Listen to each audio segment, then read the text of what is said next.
नमस्कार प्यारे बच्चों, स्वागत है आप सभी बच्चों का आपके अपने इस चैनल माई कॉमर्स क्लास में। मैं हूँ लाल सर और आज फिर हम हरास जो हमारा क्रम चल रहा था 11th क्लास में, जो चैप्टर हरास है, उसी हरास से संबंधित जो दूसरी विधि है क्रमागत विधि, उसी के अनुसार आज फिर एक सवाल के माध्यम से उपस्थित हुए हैं और आज एक सवाल करेंगे हम।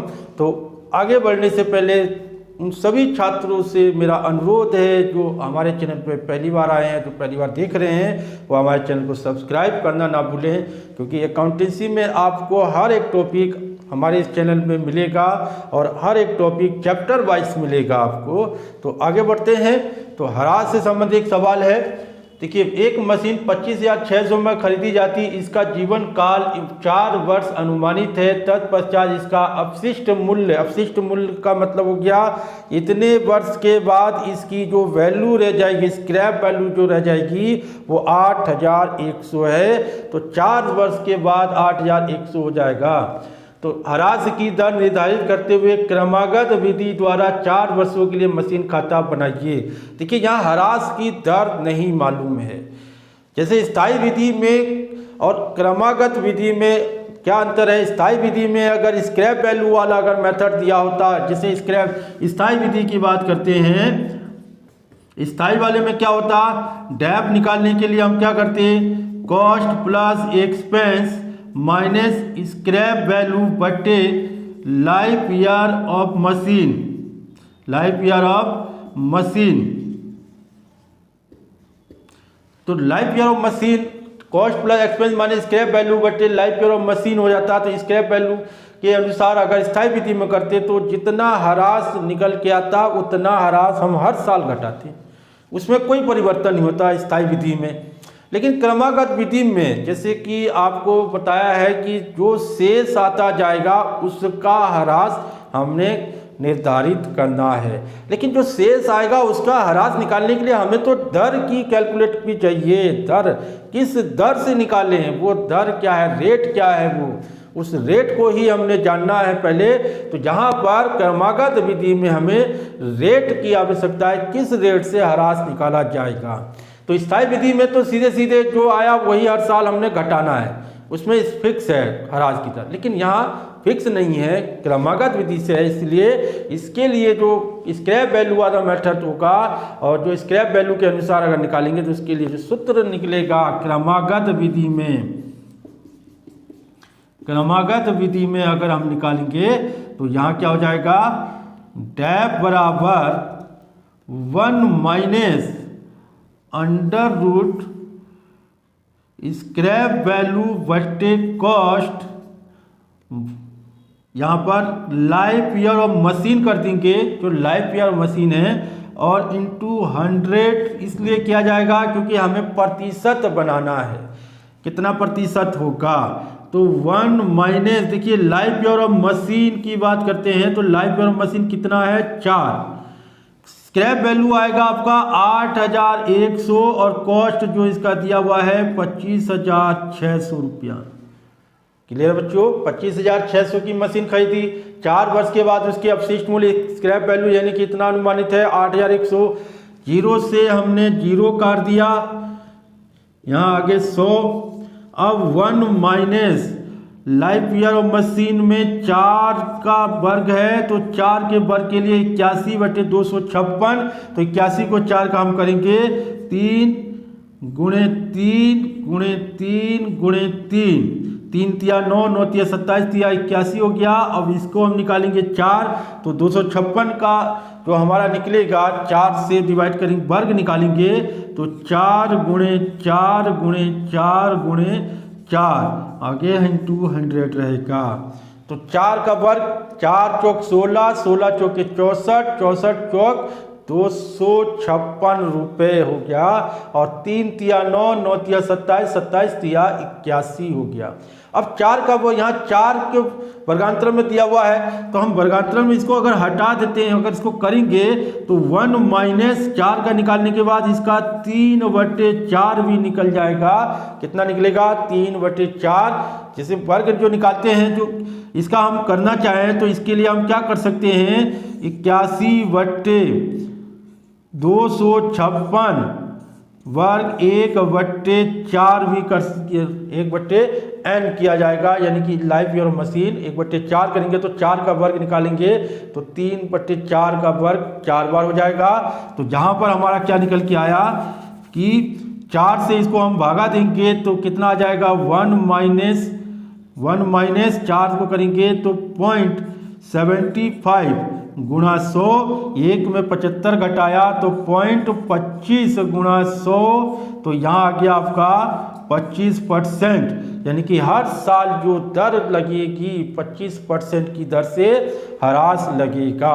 तो ह्रास के लिए अब हमारा जो हर साल जो ह्रास कटेगा कितना 25%। तो अब यहाँ पर कर लेते हैं। सबसे पहले हमारी जो मशीन खरीदी गई है, देखिए ईयर नहीं दिया हुआ है तो हम first year, second year, third year, fourth year लिखेंगे। तो हमारा पहले साल है फर्स्ट ईयर, कितने की मशीन खरीदी गई है टू बैंक अकाउंट 25,600 रुपये। अब इसी को फर्स्ट ईयर में बाय डेप्रिसिएशन अकाउंट 25,600 का 25% निकालते हैं। देखिए 25,600 का 25% अगर निकालेंगे तो हमारा हो जाएगा 6,400 रुपये। तो हमारा जो हो जाएगा 6,400 रुपये। देखिए 6 चौक 24, 4 चौक 1600, 6 चौक 24,000, 4 चौक 1600, 24,000 और 1600 25,600 हो गया। तो 6,400 पहले साल का घटा, तो इसका बैलेंस, हमारा जो बैलेंस आ जाएगा पहले साल का CD 25,600 में से 25,000 में से भैया 6,000 रुपये घटाने के बाद 19,600 में 4 गया तो और हमारा हो गया 19,200 रुपये। टोटल हो गया हमारा यहाँ पर 1906 25,600 और यहाँ भी योग हो गया 25,600। पहले साल हो गया। अब दूसरे साल आते हैं यहाँ पर। दूसरे साल second year to balance BD 19,200 रुपये। अब सेकेंड ईयर का डेब बाय डेप्रिसिएशन अकाउंट, देखिए 19,200 का 25%। अब यहाँ फिर वही चीज़ आ जाता है, 19,200 का 25% अगर हम निकालेंगे तो 2 जीरो तो कट गया तो 25 कितना आ जाएगा 25 दूनी 50। यहाँ हम निकाल के देख सकते हैं 25,000 का % कहीं पर निकाल लेते हैं। 19,200 का 25% कितना हो गया, 2 जीरो से 2 जीरो काट दिया मैंने, 25 दूनी 50 बचे 5, 25 निम 225 और 5 230 बचा कितना 23, 25 से कम 25 और 23 48। यहाँ पर जो ह्रास लगा कितना 4800, 4,800 रुपया। तो यहाँ हो गया बाय बैलेंस CD 19,000 में से 4,000 कम कर दिया तो 15,200 में से 800 और कम कर दिया तो हमारा आ जाएगा 14,400 रुपये। तो यहाँ पर ह्रास घटाने के बाद जो बैलेंस बचा 14,400 रुपये। तो ये हो गया 19,200 रुपये। तो यहाँ हो गया 19,200 रुपये। अब अगला साल थर्ड ईयर आइए। Third year to balance BD 14,400 रुपये, ये बैलेंस आ गया। अब इसका थर्ड ईयर का ह्रास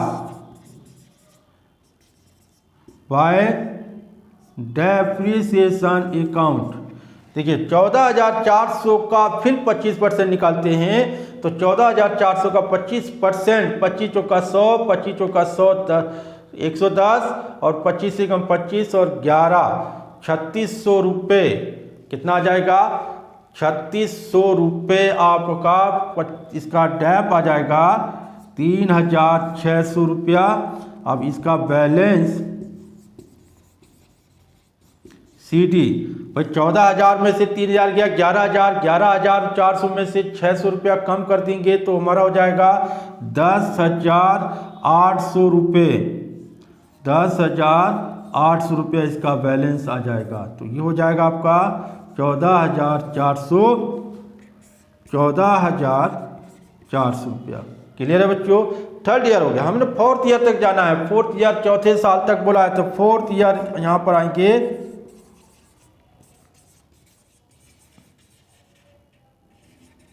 बैलेंस बीडी 10,800 रुपये। इसका डैप, फोर्थ ईयर का डैप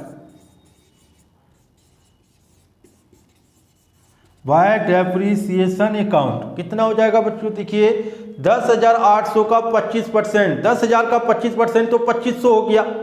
800 का 25% 200 रुपया हो गया। तो 2500 और 200 कितने हो गए? 2700 रुपया। इसका यहाँ पर जो डैप लगा कितना? 2700 रुपया। 10,800 में घटाने के बाद 2700 रुपये जो घटाएंगे, उसको घटाने के बाद जो बैलेंस सीडी बचेगा, 10,000 में 2,000 गया, 8,000, 800 में से 700 गया तो 100 रुपया। तो यहाँ पर हमारा जो बचा 8,100 रुपया। जैसा कि यहाँ बोला था 4 वर्ष का अनुमानित है और 4 वर्ष के बाद इसकी जो वैल्यू बचेगी वो 8,100। 4 वर्ष के बाद 8,100 रुपया वैल्यू आया। अब टोटल हमारा यहाँ पर कर देंगे 8 तो 10,800 रुपया। तो ये हो गया 10,800 रुपया। ठीक है, तो 10,800, 8,100 अपशिष्ट मूल्य बचा है। तो इसी अपशिष्ट मूल्य को हमने आगे चलेंगे। अगर मशीन चल रही है तो बैलेंस आ जाएगा, अगर मशीन कबाड़ हो गई, इसको बेच दिया गया, तो फिर यहाँ पर इसका बैलेंस शीट यही रहेगा। तो अब इसका कबाड़ हो बेच दिया जाएगा, तो बेचने के बाद क्या करेंगे हम? यहाँ पर हो जाएगा 5th ईयर में टू बैलेंस वीडी 8,100 रुपया। अब बेच दें, कबाड़ के भाव बेचते हैं, कैसे भी बेचते हैं। अगर बेचा जाए या कबाड़ हो गया, उसको हटा दिया गया, 4 वर्ष का अनुमानित, तो उसको हटाया जाएगा। तो हटाने पर तो उसको बेचा भी जाएगा, क्या करा जाएगा, तो उसी हिसाब से हमने आगे कैलकुलेट करेंगे, लाभ हानि निकालेंगे उसके बाद। तो आज के लिए इतना ही है। तो इस तरीके से जो स्क्रैप वैल्यू वाला जो सवाल है, क्रमागत विधि में हमें ह्रास की दर की गणना करनी पड़ेगी, क्योंकि ह्रास की दर के अनुसार ही हम प्रतिवर्ष ह्रास निकाल पाएंगे। तो ह्रास निकालने के लिए हमें दर या रेट की आवश्यकता या क्रमागत विधि में जरूर पड़ेगी। तो क्रमागत विधि के अनुसार ये हमारा क्या हो गया? स्क्रैप वैल्यू वाला घटते क्रम तो चला, आपका ह्रास की रेट निकाला, किस तरीके से ह्रास निकाला जाएगा रेट, फिर ह्रास के हिसाब से 4 वर्ष, 3 वर्ष, 5 वर्ष के बाद जितना वैल्यू होगा उतनी वैल्यू हमारी आ जानी चाहिए। तो आज के लिए इतना ही है। अगले वीडियो में फिर एक नए टॉपिक के साथ इसी से रिलेटेड हम मिलेंगे। तब तक के लिए सभी छात्रों को मेरा प्यार भरा नमस्कार, धन्यवाद, थैंक यू।